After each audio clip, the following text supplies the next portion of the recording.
The Necromancer, a tower that has been mediocre since it got released, just got a huge rework, basically changing all of its stats. A lot of people seem to think this tower got a nerf, but trust me, this is probably one of the most insane buffs we've ever seen in TDS. I'm talking about never seen before levels of DPS when you use it right. If you want to know how that's possible, stick around as I showcase all the stat changes, values, and uses of this tower, then give my personal ranking of how good it is. And I'm being serious, do not comment, "This tower sucks, CORSO blocks," before I explain it to you, because if you don't use it correctly, it will disappoint you. So hit that like button and subscribe, and let's get started. Its placement cost did not change, staying at 1,650 cash. This means it is not an early game tower. It also has the same placement limit, being only 3. It attacks using a magic staff, shooting piercing projectiles. Once it reaches max level, its attack changes to a continuous laser, which can split up and attack up to 3 enemies at once. The Necromancer has a soul meter, which fills up as it deals damage. Once fully filled, the Necromancer will place gravestones. Upon using its ability, these will break and turn into a variety of skeleton units, which get stronger as you upgrade the tower. At level 0, its damage decreased from 15 to 10, its fire rate decreased from 2 to 1.5, its range increased from 16 to 21, its soul meter increased from 30 to 50, and its DPS went from 7.503 to 6.67. It also has flying detection at every level, and technically lead detection, but that's just from skeletons ramming into enemies. It places 2 graves at a time, and the max amount of graves it can place was decreased from 4 to 2. At this level, the graves summon skeletons, which have 60 health. At level 1, its total cost increased from 2,300 to 2,800 cash, and its damage decreased from 18 to 12, its fire rate decreased from 2 to 1.2, its range increased from 16 to 21, its soul meter increased from 30 to 60, and its DPS went from 9 to 10. The max amount of graves it can place was decreased from 6 to 4. At level 2, its total cost increased from 4,050 to 6,750 cash, its damage decreased from 18 to 12, its fire rate decreased from 1.5 to 1.2, its range increased from 16 to 24, its soul meter increased from 30 to 96, and its DPS went from 12 to 10. It also gets hidden detection, and now places 3 graves at a time. It also summons sword skeletons, who had their health increase from 30 to 90, and range increased from 6 to 7.5. At level 3, its total cost increased from 13,550 to 18,070 cash, and its damage decreased from 40 to 20, its fire rate decreased from 1.5 to 0.8, its range increased from 18 to 26, its soul meter increased from 30 to 320, and its DPS went from 26.67 to 25. The max grave limit was decreased from 7 to 6. It now summons giant skeletons and skeleton knights. The giant skeletons had their health increased from 250 to 600, the skeleton knights had their health increased from 100 to 250, range increased from 7 to 7.5, damage increased from 35 to 90, and their DPS went from 53.84 to 138.46. At level 4, it now attacks much differently, with a continuous beam instead of magic bullets. This beam can split up and attack up to 3 enemies at a time, but it will always deal the same total amount of damage. It just divides it depending on how many enemies it's attacking. Its total cost increased from 43,550 to 66,070 cash, and its damage decreased from 20 to 15, its fire rate increased from 0.3 to 0.4, its range increased from 20 to 32, its soul meter increased from 30 to 1,440, and its DPS went from 66.7 to 37.5. The amount of graves it spawns decreased from 4 to 3, but the max amount of graves increased from 7 to 9. At this level, the graves also now explode, dealing 500 splash damage. It summons hollow guards, skeleton knights, and executioner skeletons. The hollow guards had their health increase from 1,250 to 1,500. The executioner skeleton's fire rate was decreased from 4 to 3. They are also much slower now, increasing their survivability. The way skeletons summon is no longer completely random, with there now being a limit to how many skeletons can spawn. For example, at max level, only 6 skeleton knights can spawn, 2 hollow guards, and 1 executioner. That means if you have a stack of 9 graves, you are guaranteed to have at least 1 executioner skeleton spawn. This is a huge buff, since executioner skeletons are extremely powerful and used to rarely spawn. So you almost always want to wait until you have 9 graves placed before you use the ability. Also, the units no longer die when this ability is activated, meaning you can stack up a ton of units on the map if you spam the ability. One of the most notable changes is definitely the range, which got an insane increase. With the help of a DJ, it can often see the entire map. You're mainly going to be using it in the mid to late game, as the earlier levels aren't that great, and it's super expensive to max out, costing a total of 66,070 cash. Now, before we take a look at anything else, let's first address the biggest complaint people have about this rework, that being the soul meter. It now takes much longer to fill up, dramatically increasing from 30 damage to 1,440 damage. This change has caused a lot of people to say this rework was a nerf, and while this aspect may have been a nerf by itself, overall this tower was greatly buffed. First of all, because of its range, it will pretty much always be attacking, so the bar will fill up much easier. This now also allows you to place the Necromancer near the back of the map, and because previous skeletons no longer die when using the ability, this allows you to spam and stack up a ton of units, racking up an insane amount of damage. Using this crazy equation, we can calculate roughly the average DPS a Necromancer deals when considering both its main attack and units. At max level, this comes out to 395.83. That is a lot of damage, but considering its total cost of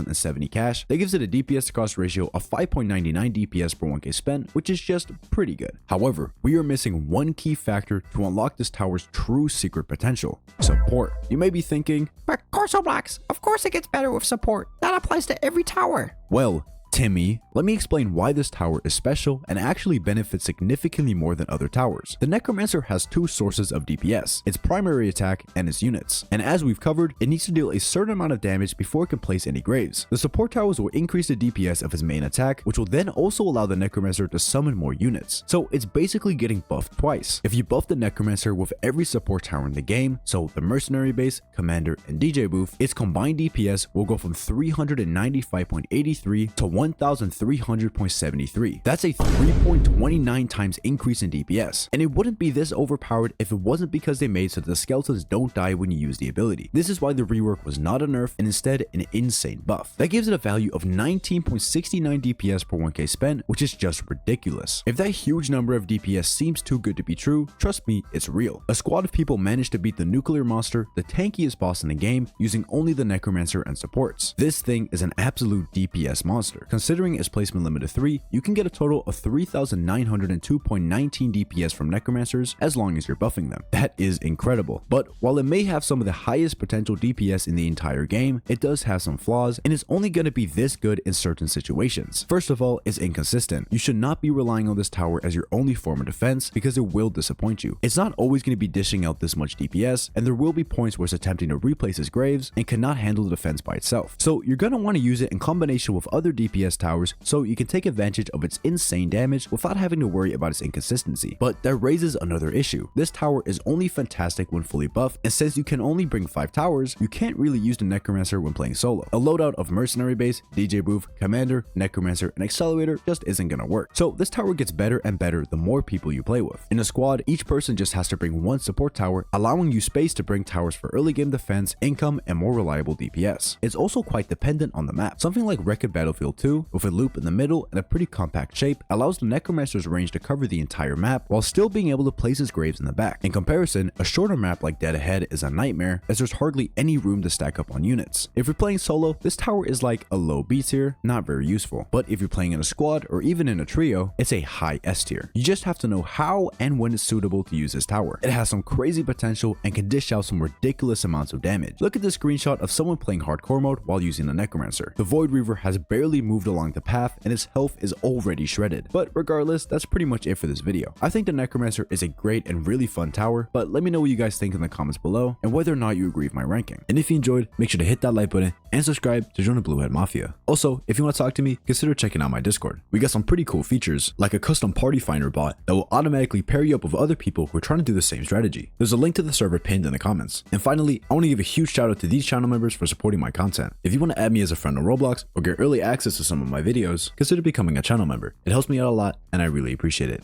Anyways, that's it for this video, and I'll see you guys in the next one.